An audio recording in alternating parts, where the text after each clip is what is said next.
como vai? É um prazer estar aqui com você, agora nessa quarta edição do CONARAD, o maior congresso online de radiologia do Brasil. Eu sou o Fernando Porala e ela é a Fernanda Silvestre. Olá, tudo bem? Eu sou doutor em medicina pela Universidade de Saarland, na Alemanha, e o meu disclosure, eu sou diretor médico e de assuntos regulatórios para a Abraco, na América Latina.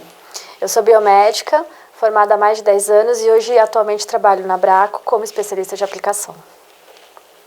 Nós vamos falar sobre a revolução dos meios de contraste iodados, meios de contraste de alta concentração em tomografia computadorizada. Como você sabe, o iodo como meio de contraste funciona como uma barreira física à radiação X. Ou seja, a eficácia então de um meio de contraste depende não apenas das propriedades farmacológicas dessas suas moléculas, mas sim e principalmente pela capacidade de atenuar o feixe de raio-x. E a atenuação dos raios-x então por um agente de contraste vai depender principalmente dessa concentração do meio de contraste. E também, é claro, da distância percorrida pelos fótons de raio-x e ainda pela energia desse fóton. Assim, o meio de contraste, quanto maior a sua concentração, maior vai ser a sua capacidade de atenuar a passagem da radiação X, produzindo então as imagens de alta contrastação. Meios de contraste têm várias características. A gente tem a osmolalidade, que pode ser baixa, que é uma grande vantagem para os meios de contraste iodados. O meio de contraste pode ser não iônico, como os meios de contraste das gerações mais atuais. Os meios de contraste lá inventados nos 1950, 1960 eram apenas meios de contraste iodados iônicos. Os iônicos têm uma alta osmolalidade e um número de eventos adversos muito maior do que o não iônico. A maioria dos meios de contraste hoje na tua mão são meios de contraste então iodados não iônicos e normalmente com uma baixa osmolalidade. Esses meios de contraste podem ser monômeros ou podem ser dímeros, a maioria deles são monômeros. E eles têm viscosidades também diferentes. Uma viscosidade baixa, intermediária, é sempre aquela viscosidade ideal que é desejada por todos os usuários. E o nome do sal dos meios de contraste, são muitos os sais. Aqui embaixo, escrito em branco, dentro dos quadros pretos, vocês veem os nomes dos meios de contraste dos produtos disponíveis que fazem a base, o sal para todos os meios de contraste disponíveis no mercado. Mas o mais importante, como vocês veem aqui no alto desse slide, é a concentração. Ou seja, é a concentração de iodo, né? Miligramas de iodo em cada ml desse contraste que vai segurar esse feixe de radiação X mais do que o outro. E dessa forma, então, um meio de contraste de concentração 400 produz qualidade de imagem melhor do que um 370, que produz uma qualidade de imagem melhor do que um 350, que um 320 ou que um 300. E aí, quando a gente fala de concentração de contraste, nós temos vários tipos no mercado, que vai desde o 300 até o 400. E aí, dá para a gente parar para pensar, quanto maior a concentração do contraste, maior é a atenuação dos feixes desses raios-x. Então, consequentemente, maior é o realce dessas imagens. Então, se a concentração desse contraste é diferente, nós usamos os mesmos parâmetros do que um contraste 300? E aí que vem a questão e a gente vai falar um pouquinho nessa aula. Quando usamos a alta concentração nos meios de contraste, nós podemos melhorar vários aspectos, como, por exemplo, a melhor qualidade diagnóstica, porque tem uma maior opacificação arterial e, consequentemente, melhora a visualização de pequenas lesões. Tem a possibilidade de redução de volume de meio de contraste, e aí, no caso, a gente mantém a mesma qualidade diagnóstica. Nós temos a possibilidade de reduzir o fluxo de injeção, porque quando a concentração é maior, ele já vai contrastar mais. Então, nós podemos sim reduzir um pouco a velocidade e aí apresenta um conforto maior para o paciente, principalmente pacientes que têm um acesso mais difícil, ou pacientes quimioterápicos, enfim. Temos também a possibilidade de redução da dose de radiação, porque esse contraste vai brilhar mais na imagem.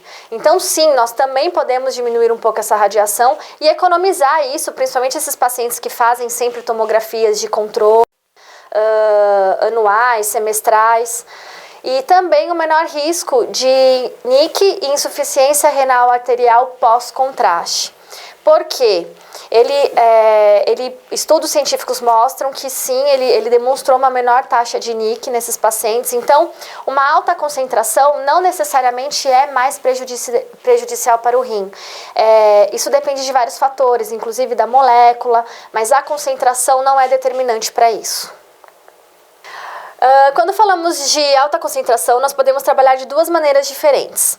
A primeira é mantendo o mesmo volume e fluxo que já se utilizava com contraste de baixa concentração e, como resultado, nesse caso, nós temos um aumento da qualidade diagnóstica, e aí também depende muito do aparelho, da dose utilizada pela instituição, ou reduzindo o volume injetado, e aí nós temos como resultado uma economia para o serviço financeira, um menor volume de contraste injetado no paciente, então, consequentemente, tem menor dano renal, menor risco de extravasamento.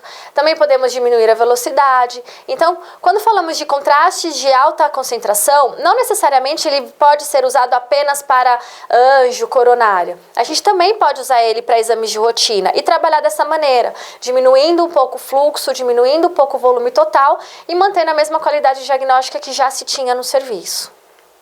Quando falamos em unidades Hounsfield, em cálculo de unidades Hounsfield de resultado em imagem, nós podemos de um contraste 300 para um contraste 400 na teoria, podemos diminuir até 33% desse volume total. Porém, na prática, o que nós recomendamos é 25% e eu já vou mostrar para vocês esse cálculo.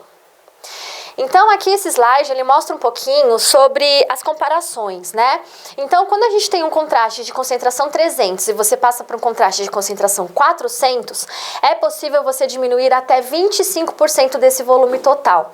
Veja que aí em cima, no gráfico, esse 0,75 é o resultado do 100% menos o 25%. Então, para você poder fazer esse cálculo, vamos supor que você vai injetar 100 ml no paciente de um contraste 300.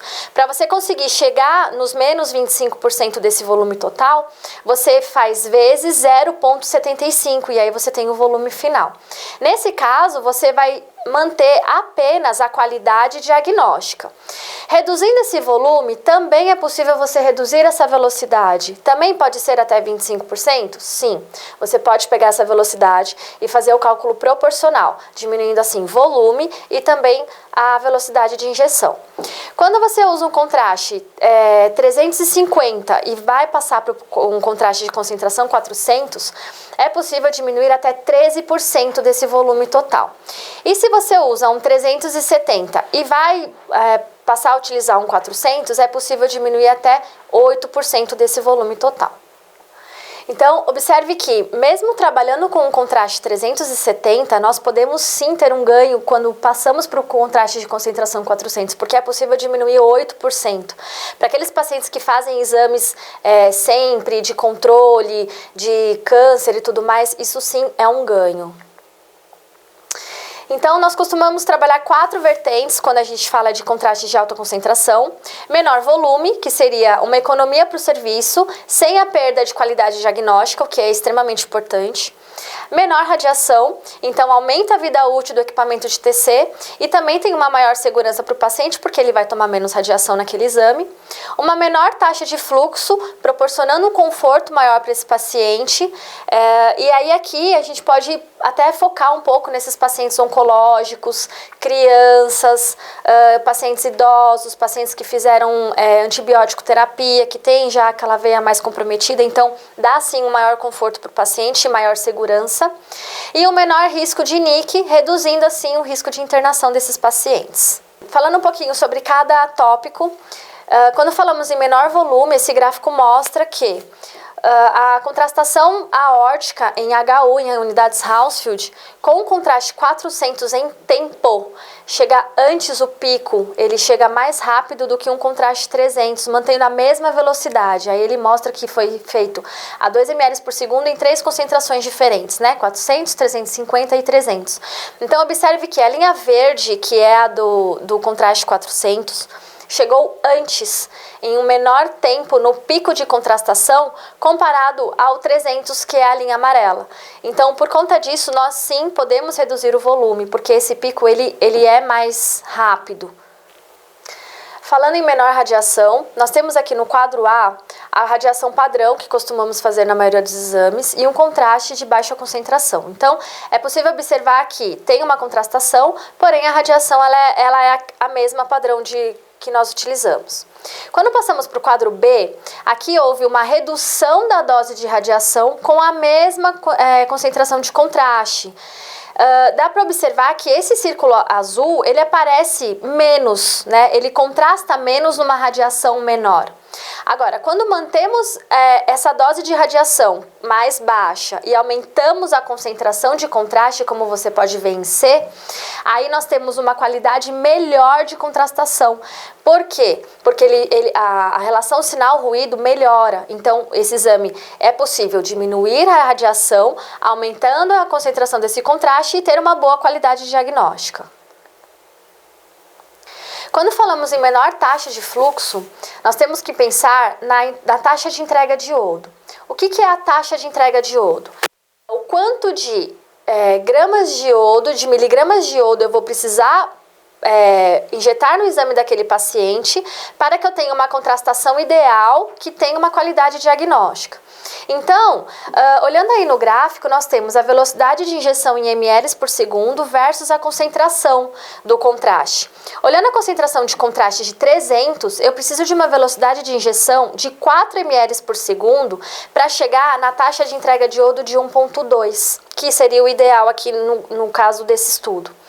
Quando utilizamos um contraste de concentração 400, essa taxa de entrega de iodo, ela chega antes, numa velocidade menor. Então, a 3 ml por segundo é possível chegar nessa mesma taxa de entrega de iodo e consequentemente, ter a qualidade diagnóstica. Como a Fernanda já vinha falando, aqui em relação aos benefícios da alta concentração, quando se pensa então em NIC, na nefropatia induzida por contraste, atualmente insuficiência renal aguda pós-contraste, os estudos comparativos da concentração mais alta, 400, com meios de contraste de concentração 320, comprovam que o meio de contraste de concentração 400 não dá mais NIC, e sim igual ou taxas menores da nefropatia induzida por contraste com meios de contraste de baixa concentração. É a prova de que a alta concentração não traz maior risco para o seu paciente. Além da NIC, para comprovar os benefícios da alta concentração, esse gráfico no estudo de Zhao mostra os efeitos da toxicidade sistêmica e da neurotoxicidade de meios de contraste de alta concentração quando se compara a LD50, que é a dose letal 50, que é aquela dose que mata metade da ninhada de um determinado animal que está sendo utilizada num experimento. E aqui, quando você utiliza então essas ninhadas com os mesmos animais, utilizando doses cada vez maiores de um determinado sal componente de um meio de contraste, você vê que você consegue chegar com doses mais altas antes de liquidar a metade da vida dessa ninhada com meios de contraste de alta e altíssima concentração. Vocês veem aí que iopamidol e iomeprol 400, você chega a uma dose maior que você pode injetar desse contraste antes da letalidade. Ou seja, comparando mesmo com o ioversol 300, ioexol 350 e iopromida 370, esses meios de contraste são comprovadamente de menor efeito de toxicidade sistêmica e neurotoxicidade. Então agora eu vou mostrar um pouquinho sobre imagens para que você possa ver como realmente um contraste de alta concentração melhora a qualidade diagnóstica. Aqui nós temos uma angiotomografia realizada com o iomeprol 400. Então observe o realce arterial coronário elevado, uma excelente qualidade de imagem e também é possível você visualizar melhor as artérias distais em comparação com se esse exame fosse feito com um contraste de concentração menor. Aqui nós temos um comparativo de uma anjo de membros inferiores, né, aorta abdominal em membros inferiores. Então, o realce ele foi maior em pacientes que receberam o Iomeprol 400, que são as figuras B e D, comparadas com as figuras A e C, que foi um contraste de menor concentração de 300 miligramas. Então, para concluir a nossa aula, quando utilizamos um contraste de concentração maior, nós temos uma melhor qualidade diagnóstica, então temos melhor realce, uma melhor visualização de lesões pequenas na imagem. Nós podemos reduzir o volume de contraste injetado no paciente, consequentemente reduzindo o risco de reações adversas e a chance de insuficiência renal aguda pós-contraste, e também a redução do fluxo da injeção. Podemos reduzir o risco de rompimento do vaso e, consequentemente, extravasamentos. Permite utilizar catéteres de calibre menor e uma menor sensação de dor durante a injeção, ou seja, maior conforto para o paciente. Foi um prazer estar com vocês nessa quarta edição do CONARAD. Muito obrigada pela sua atenção.